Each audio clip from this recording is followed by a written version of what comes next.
नमस्ते बच्चों। आज मैं फिर अगले क्लास को लेकर आपके सामने प्रस्तुत हूँ और आज जो मैं आपको बताने जा रहा हूँ वो दो चर वाले रैखिक समीकरण युग्म का बीजीय रूप में किस तरीक़ा से हल किया जाता है, कितने प्रकार से हल किया जाता है, इस पर हम लोग आज चर्चा करेंगे।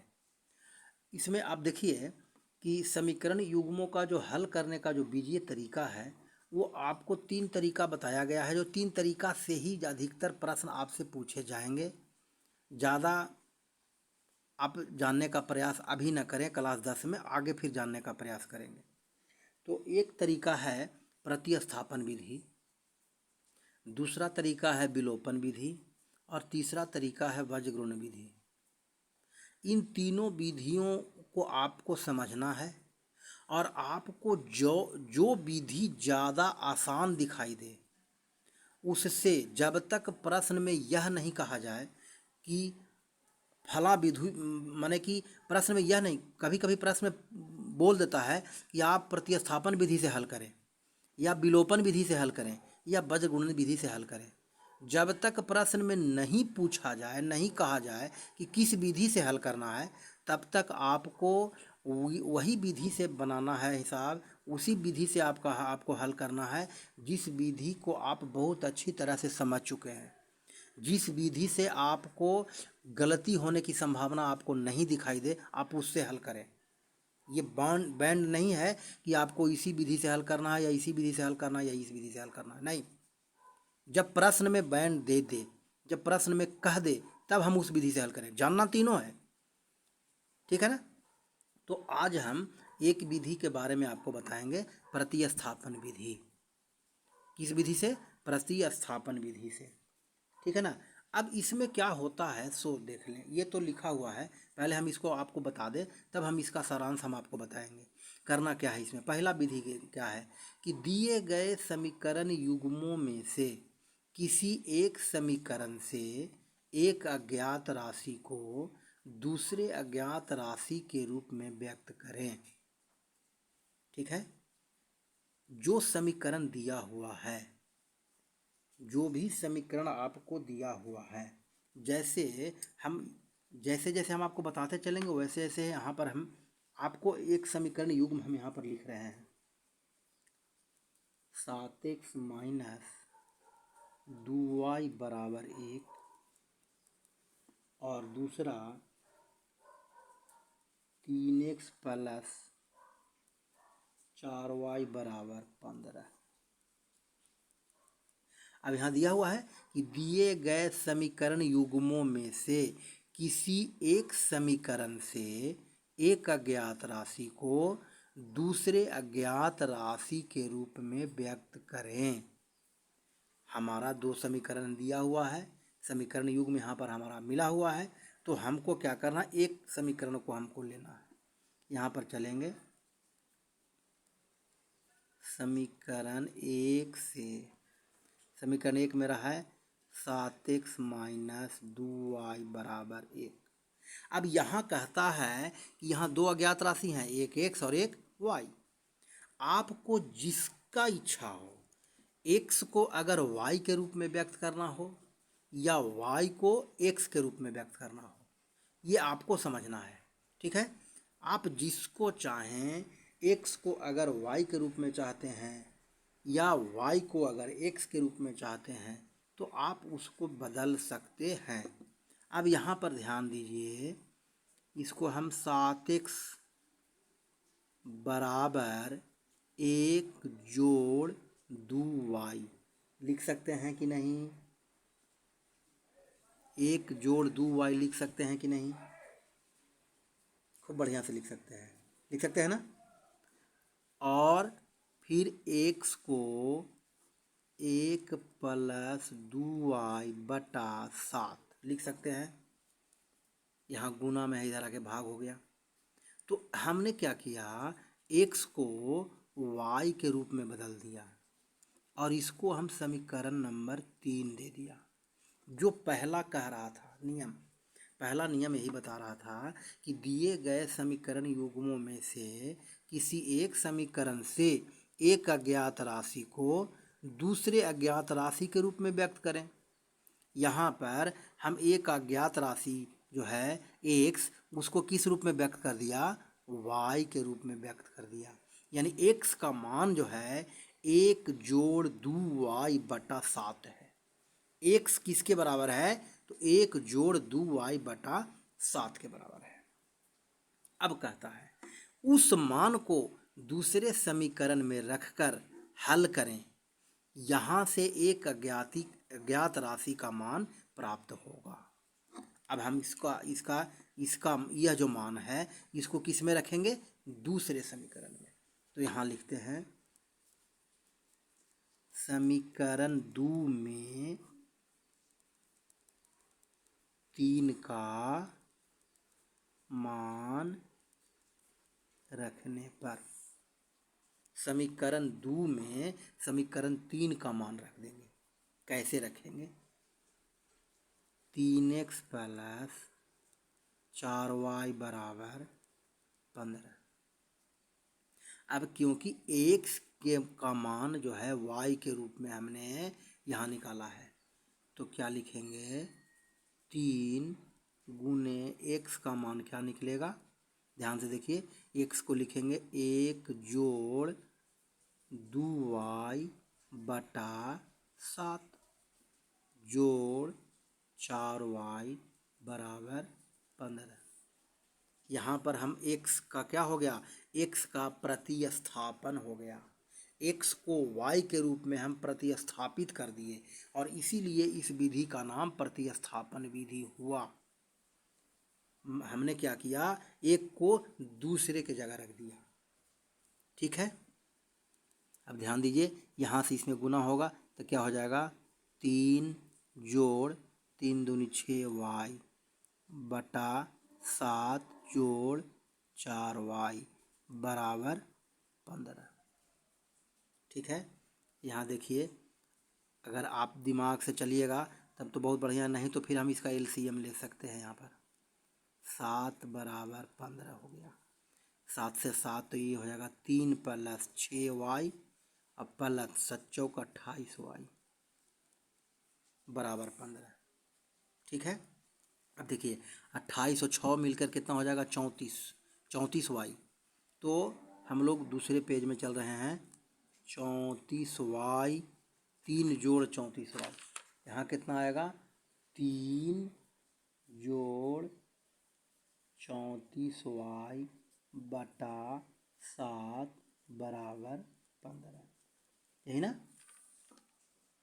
अब देखिए, इसको गुना करेंगे तो 3 + 34y = 15 × 7 यानी 105। 15 में 7 से गुना करेंगे 105 हो जाएगा।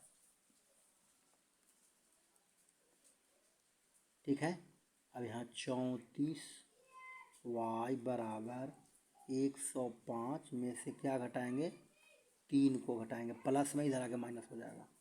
समझ में आ रहा है ना, इधर प्लस है इधर आके माइनस हो जाएगा। तो हमने क्या किया, इसको माइनस कर दिया। अब देखिए 34y = इसका मान कितना आया, 102।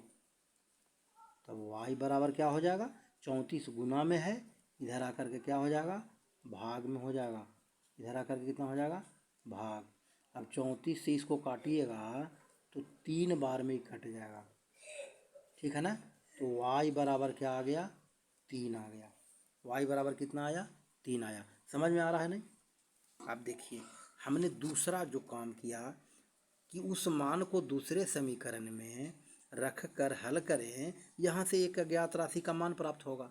तो हमारा एक अज्ञात राशि का मान यहाँ प्राप्त हो गया, y बराबर कितना प्राप्त हुआ, 3। अब तीसरा कंडीशन कहता है कि प्राप्त मान को दिए गए समीकरण युग्मों में से किसी एक में रखकर दूसरे अज्ञात राशि का मान ज्ञात कर लें। दोनों समीकरणों में से किसी में भी इसका मान आप रख दीजिए, वो आपको दूसरे अज्ञात राशि का मान ज्ञात हो जाएगा। तो मान लिया, जैसे चलती है समीकरण 1, यहाँ लिखते हैं समीकरण 1 में y का मान देने पर, समीकरण 1 मेरा क्या था, समीकरण 1 है 7x - 2y = 1। 7x minus 2y बराबर 1। अब क्योंकि हमारा यहाँ 7x माइनस 2, अब y का मान रख देना है। y का मान कितना था? 3 बराबर 1। 7x माइनस 3 दूनी 6 बराबर 1 है ना। 7x बराबर, इसको इधर ले जाएंगे तो 1 जोड़ क्या हो जाएगा? 6 हो जाएगा। माइनस से प्लस में बदल जाएगा। 7x बराबर 7, x बराबर 7 बटा कितना आ गया? 1 आ गया। इसका मतलब x बराबर 1 और y बराबर 3 इस समीकरण का क्या हो गया? हल हो गया। यह समीकरण x बराबर 1 और y बराबर 3 मेरा सही है कि नहीं है, इसका जांच हम खुद कर सकते हैं आंसर बिना देखे। इससे क्या होगा? आपको कैलकुलेशन का भी ज़्यादा रियाज होगा और आप ज़्यादा से ज़्यादा हल करना सीख जाएंगे। कैसे हम जांच करेंगे? जैसे मान लिया मेरा जो समीकरण था वह यह था 7x माइनस 2y बराबर 1, और एक समीकरण था मेरा 3x प्लस 4y बराबर 15। 3x प्लस 4y बराबर 15, ठीक है ना। हम क्या करेंगे? x का मान इसमें रखेंगे और y का मान इसमें रखेंगे। देखते हैं, और इसमें भी x और y का मान रखेंगे। तो यहाँ देखिए तो 7 गुने 1, x के जगह पर 1 हो जाएगा, घटाओ 2 गुने 3 बराबर इधर है 1। 7 में 1 से गुना करेंगे 7, 3 दूनी 6 बराबर 1। 7 में से 6 घटाते 1 बराबर 1। देखिए दोनों पक्ष बराबर हो गया, दायां पक्ष और बायां पक्ष दोनों बराबर हो गए। इसका मतलब कि मेरा मान सही है। अब यहाँ भी वही देखना है हमारा। यहाँ देखिए तो 3 गुने 1 जोड़ 4 गुने 3 बराबर 15 बता रहा है।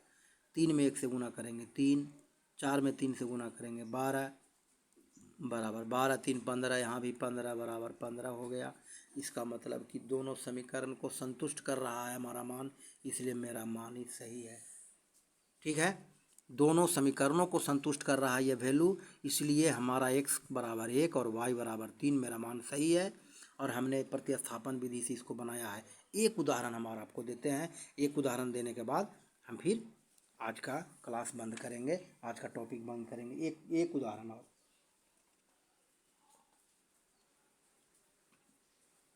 एक उदाहरण और हम दे रहे हैं।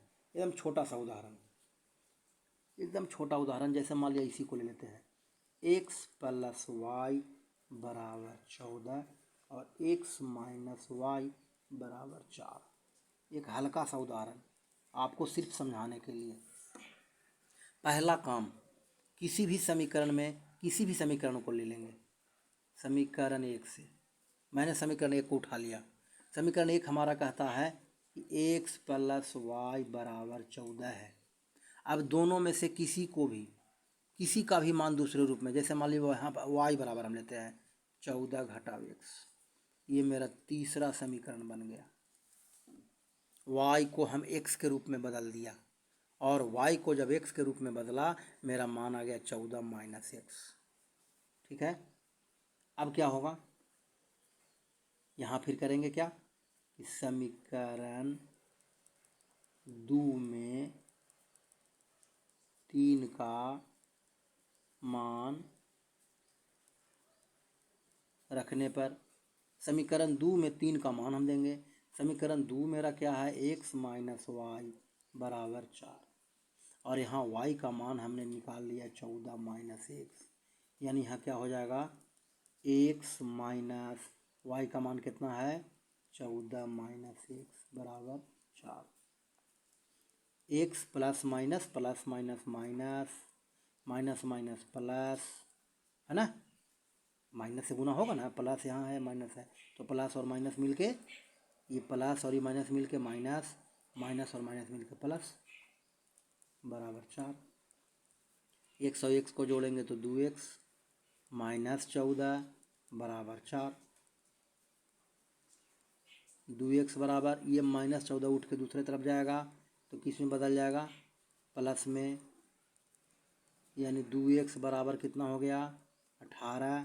तो x बराबर 18 गुना से ही पट्टी भाग आ जाएगा तो 9 हो गया, यानी x बराबर 9। अब हमारा x बराबर 9 मान मिल गया, तो फिर नियम बताता है कि जो मान हम जिस अज्ञात राशि का मान हमको निकला उसको किसी भी समीकरण में, अभी हम मान लेते हैं, हम समीकरण 2 लेते हैं, समीकरण 2 में x का मान देने पर, समीकरण 2 है x माइनस वाई बराबर 4, x का मान मेरा आया है 9 घटा y बराबर 4। 9 इसको प्लस से इधर आ जाएगा तो माइनस, और माइनस से दूसरी तरफ जाएगा तो प्लस, है ना। y दूसरे तरफ आ गया तो प्लस में, 4 इस तरफ आ गया तो माइनस में। क्या निकल गया मेरा मान? 5 बराबर y। इसका मतलब आपका क्या मिला? x बराबर 9 और y बराबर 5 मेरा मान निकल गया। ये मेरा मान आंसर होगा। ठीक है, ये मेरा आंसर हो गया। अब ये हमारा आंसर सही है कि नहीं तो देख लेंगे। 9 x बराबर 9, यहाँ देखिए x बराबर 9 और y बराबर 9 और 5 मिलके 14। ठीक है, 9 में से 5 गया तो 4, दोनों को संतुष्ट कर रहा है, इसलिए मेरा मान सही है। एक मैंने आसान बताया, एक थोड़ा सा हार्ड बताया। आप इस तरह से हल करें, बहुत सा उदाहरण दिया हुआ है किताब में, आप हल करें और उसको बनाइए। अगर कोई समस्या हो तो पूछिए। आज का कक्षा इतना ही, धन्यवाद।